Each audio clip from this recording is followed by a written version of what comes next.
I wanted to share a little bit with you about a project that ASHA has been partnering with some other folks with, some other wonderful organizations called Shine Light on Depression.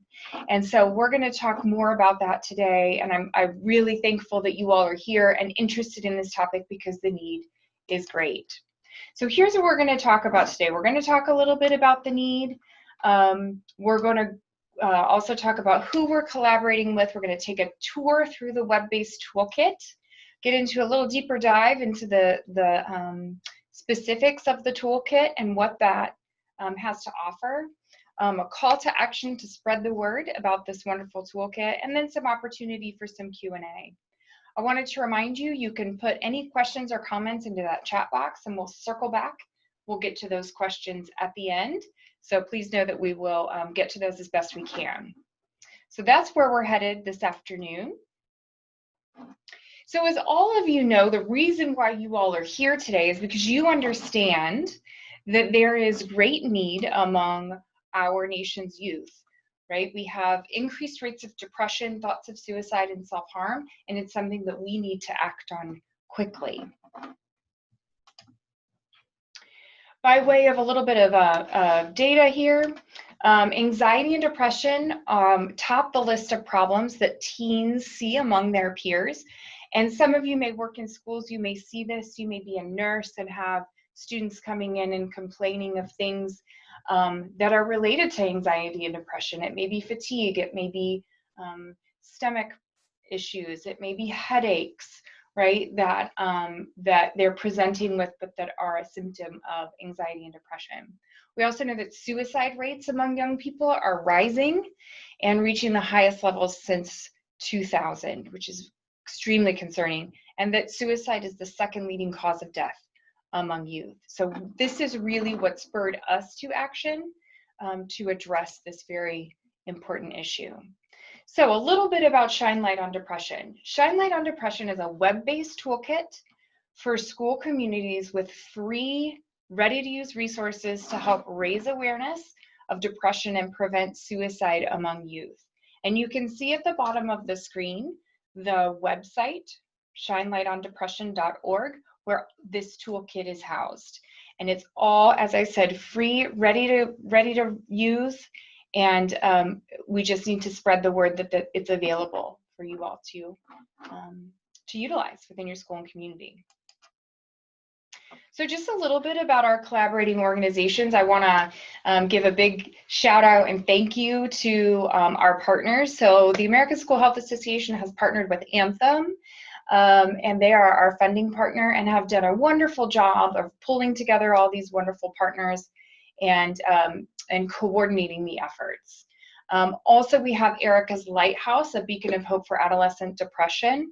They've been a kind of a central figure in this. You'll see and hear from them about Erica's Lighthouse and the program that they offer and how they fit into Shine Light on Depression. We also want to thank our corporate partner, JetBlue Airways, for their participation, and then also National PTA, who you'll also hear from about their parent or community portion of this toolkit. So we are all working together to make this really important toolkit available and accessible to those who need it. And as we saw in the previous slides, the need is great. So I'm going to pass this over to our partner from Erica's Lighthouse, Alana Sherman. I'm going to give her an opportunity to kind of take you on a bit of a tour of the toolkit and do a little bit of a deep dive into what the toolkit has to offer. So take it away, Alana. Thank you.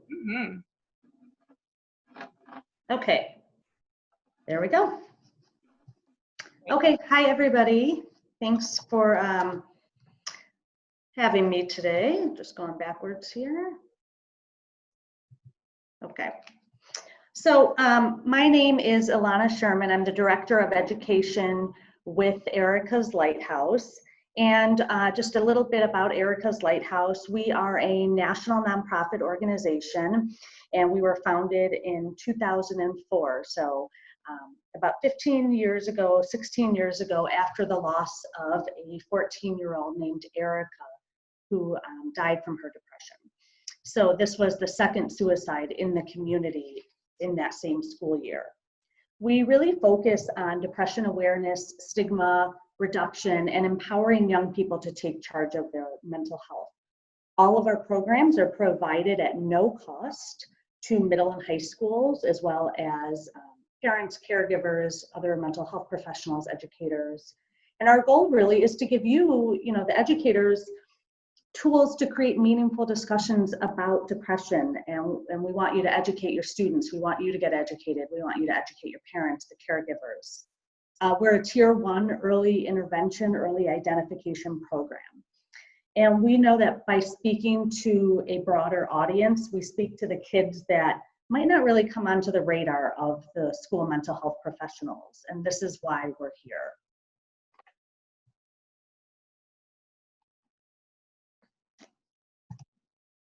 There we go, sorry. So right now we track our impact each school year by the number of schools as well as the number of students reached. And we're currently in the process of working to determine better ways to get more evaluation data from the students themselves regarding knowledge gained and help-seeking behavior, stigma reduction. Our programs are evidence-informed, based in depression literacy. Independent pilot studies have been done on our current middle school program as well as our original high school program by Dr. Kelly out of Loyola University Chicago School of Social Work. And you can see some numbers up here, and these have actually changed as of about 2 days ago. So as of a couple of days ago, we're actually now having reached over 184,000 teens this school year in 445 schools. So we're really proud of the work that we do here, and we know that it's, as you saw on the screens before, in the slides before, it's really necessary. So why depression education? Why not a traditional suicide prevention approach? What we learned from Erica's friends 15 years ago is that these kids didn't really want to sit in a classroom and learn simply about the signs of suicide. It wouldn't have resonated with them. They would have never guessed that their friend, Erica, might have taken her life. They wanted to know, though, how someone got there in the first place. Was this common? Was it treatable? Is it treatable? So we focused on depression education from the get-go. And because depression is the #1 risk factor to suicide, general depression education really touches a much larger population of students. Suicide itself is actually quite rare. For every teen suicide, there are about 1 to 200 attempts. And for every attempt, there are about 500 other kids struggling with depression. We don't know who's going to attempt suicide and who's not. So depression education really captures all of those students. Building a vocabulary, creating conversations really reduces stigma and builds a climate of positive mental health in the school. And depression, we know can account for many of the issues that impact a student's ability to learn and perform every day at school, whether it be attendance issues, behavioral concerns.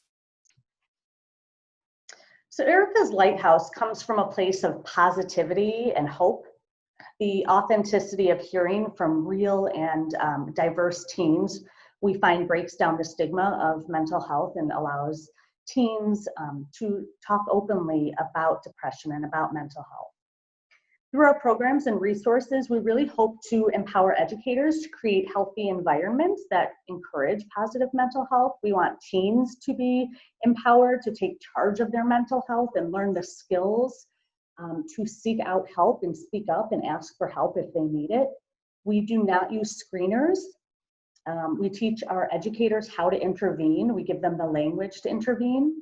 We use self-referral cards to help teens find their voice, to anonymously reach out and say, hey, I think I need to talk to someone, whether it's right after a program, whether it's a month later, a year later. Our programs are delivered in a really, really accessible way that anyone can understand. All of our resources are easy to download and they are completely free, no cost. Our messages are always positive, never fear-based, never dark, sensational. They're really from the heart, and they focus on good mental health. So even if you're not going through depression, or the teen that's learning this is not going through depression, they can also learn those good coping skills or ways to take care of their mental health. So in partnership with Karen Guidance, we are currently undergoing some updates within our middle and high school programming to create even a stronger skill progression, focusing on the National Health Education Standard number 3, accessing information. I'm going to go back there, sorry.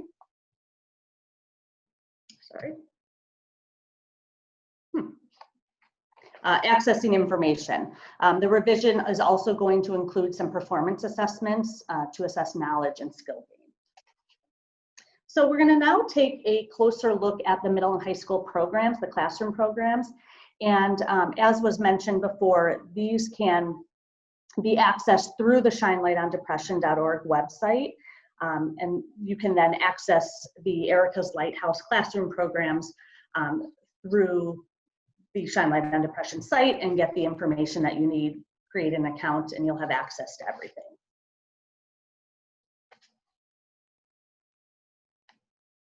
Sorry, guys.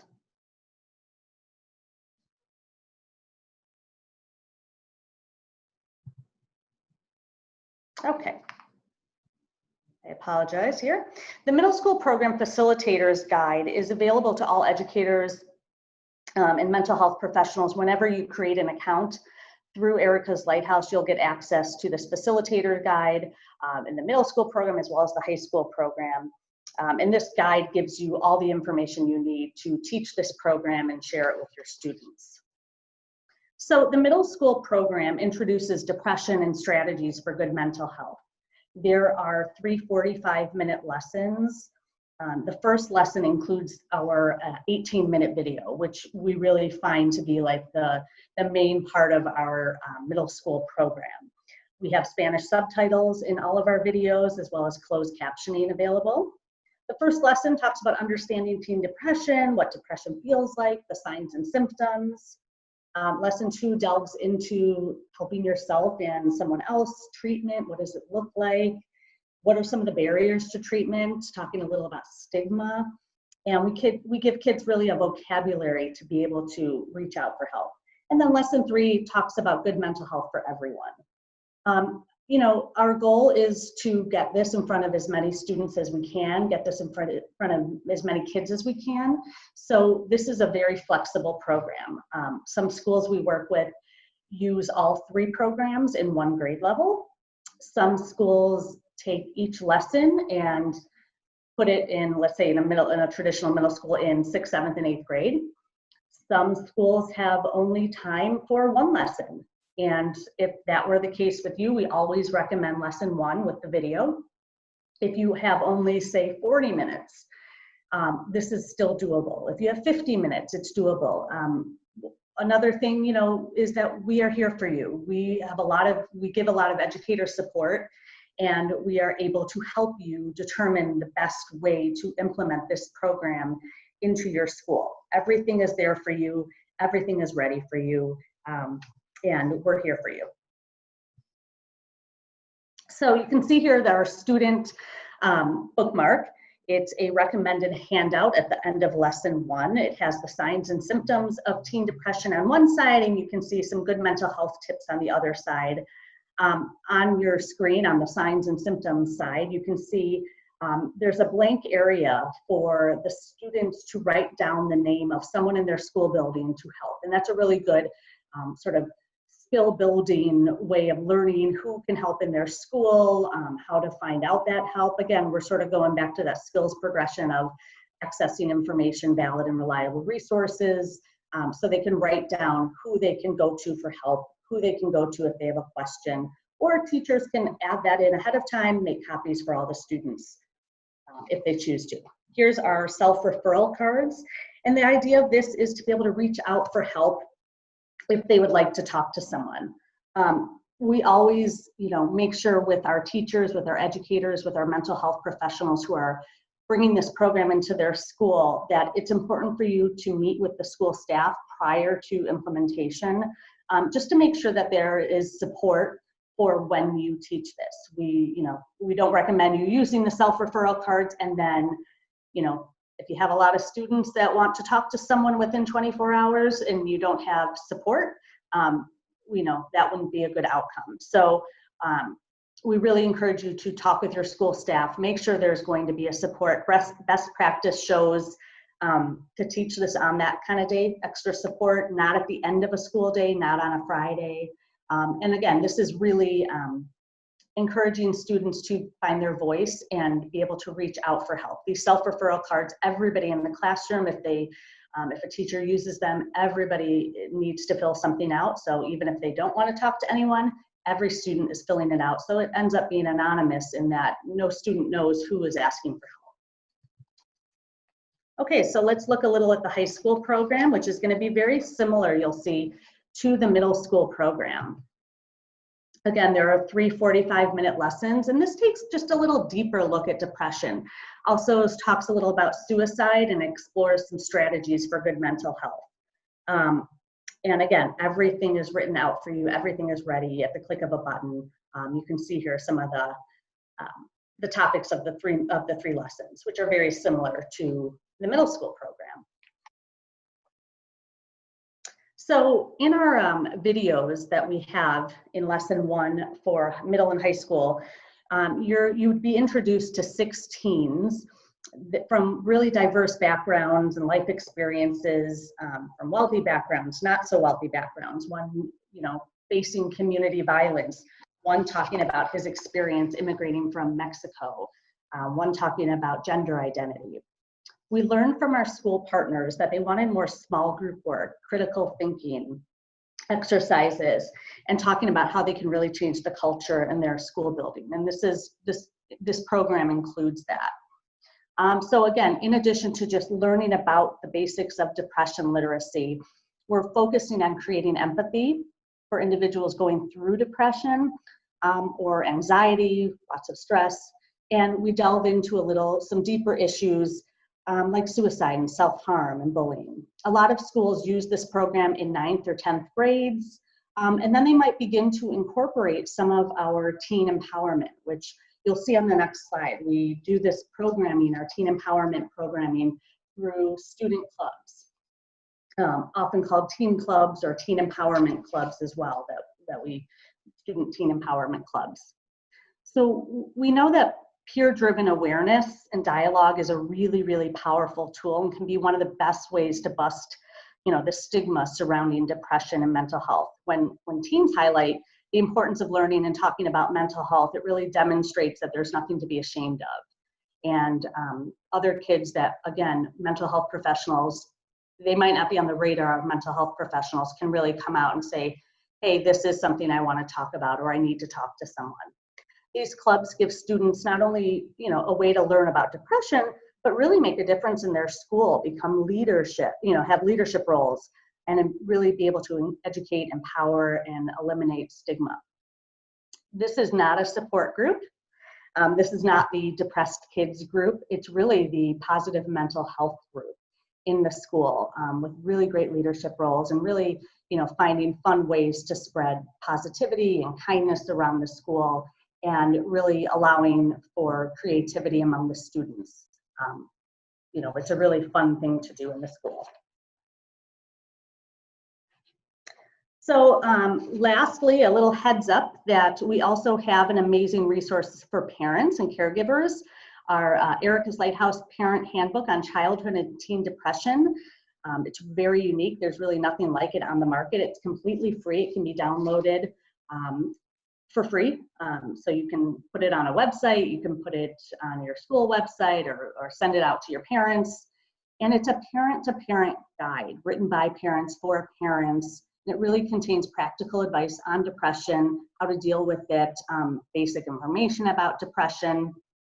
And it's pretty simply written, probably could be read in about an hour. It was just translated into Spanish as well. So before I turn over the webinar to National PTO, I just want to emphasize again that Here at Erica's Lighthouse, we are here for you. We have educator support materials, we have training webinars on the videos. So once you create an account and get access to everything, you will have all the information for the middle school program, high school program, depression awareness campaign materials, parent resources as well. So be sure to visit that shinelightondepression.org website and create an account for the materials. So thank you so much. I'm going to turn it over to Amy. Thank you so much, Alana. Hi, everybody. I'm Amy Sheldon, and I'm the Director of Resource Development here at National PTA. Just some quick background about us. National PTA, or the National Parent Teacher Association, is a membership association with over 20,000 local, primarily school-based PTAs around the country. And we have more than 3.5 million members, and that includes parents, teachers, administrators, grandparents, community members, and others that are stakeholders in schools and school communities. Our mission is to help every child reach their full potential by engaging and empowering families and communities to advocate for all children. We often say that PTA sits at that unique intersection of home, school, and community. We know that parents are a child's first and primary teacher, and parents are critical stakeholders in their child's educational success. Family engagement is at the core to PTA's work. You may already be familiar with the decades of research that shows that family engagement matters for student success. Family engagement makes a difference for students who have engaged families. They're more likely to attend school, they're more likely to avoid discipline problems, to achieve at high levels, and to graduate. National PTA is really excited to be part of Shine Light on Depression and this collaboration, because health and safety has been a pinnacle of our programmatic work for over 100 years. And that number is true. We're almost 125 years old as an association. PTA created the family workshops to provide tools to parent groups and parent leaders to facilitate family conversations about mental health and supports for our kids. We need informed and empowered families to be at the table on this issue. Our intent is that the conversations initiated from Shine Light on Depression both support and strengthen the outcomes from the classroom-based learning that teens will be experiencing with the Erica's Lighthouse curriculum that Alana just reviewed. Next slide, please. So the materials you'll find on the website include 2 workshop guides designed for parent volunteers to plan, implement, and facilitate 2 convenings of parents and professionals to talk about mental health and depression. One workshop focuses the conversation broadly on mental health awareness and understanding. And a second workshop is focused more specifically on finding resources and supports for your child. I do want to note here that staff from National PTA is available to provide support to your PTA or parent group on successfully implementing a workshop. So if you have a volunteer leader that would benefit from phone support beyond the facilitator's guide and what's included in there, please encourage him or her to reach out to us. Next slide, please. PTA created these workshop guides leveraging our years of creating materials for parent volunteers. The facilitator's guide is designed to be out-of-the-box ready. Step-by-step guidance and tips needed for volunteers to implement a successful convening. There are recommendations for inviting experts and speakers, suggested discussion questions and relevant handouts, as well as information about creating a welcoming environment, including information about eliminating barriers to participation by providing options like childcare or translation services. We know from our experience that the more barriers you can eliminate to participation, the better your outcome will be for your convening. Next slide, please. Building on PTA's expertise in convening families, the materials also provides ready-to-use sample outreach messages and sample invitation scripts to make the execution of workshops as easy as possible for your parent volunteers and encourage broad community participation. So we hope you'll take a look at some of the materials that are here and look through the Family School Community Conversation Facilitator's Guide and work with your school parent group or PTA to collaborate on hosting a workshop with your parents and families. We really do need parents at the table for these conversations, and we need them to be as informed as they can be. Thanks for all you're doing for your students and families. We really do look forward to hearing your feedback on these materials in the weeks and the months ahead. And with that, I'll turn it back over to Jeannie.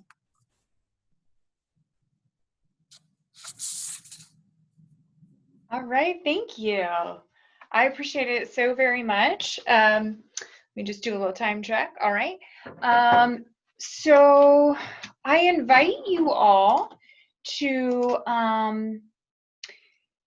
spread the word about this toolkit. We really would like for anyone and everyone who is concerned about their students to have access to this toolkit and to use it within their schools and communities, and really work on, as I mentioned, we really take it very seriously that schools need to collaborate within the school and outside of the school building. So we really want to see that collaboration and cooperation between the school and community partnerships. So help spread the word, let people know about this toolkit. If you have the opportunity to share on social media, we'd welcome that. There'll be an opportunity at the end of this webinar for you to share with us a little bit of feedback about the toolkit and your likelihood of utilizing it.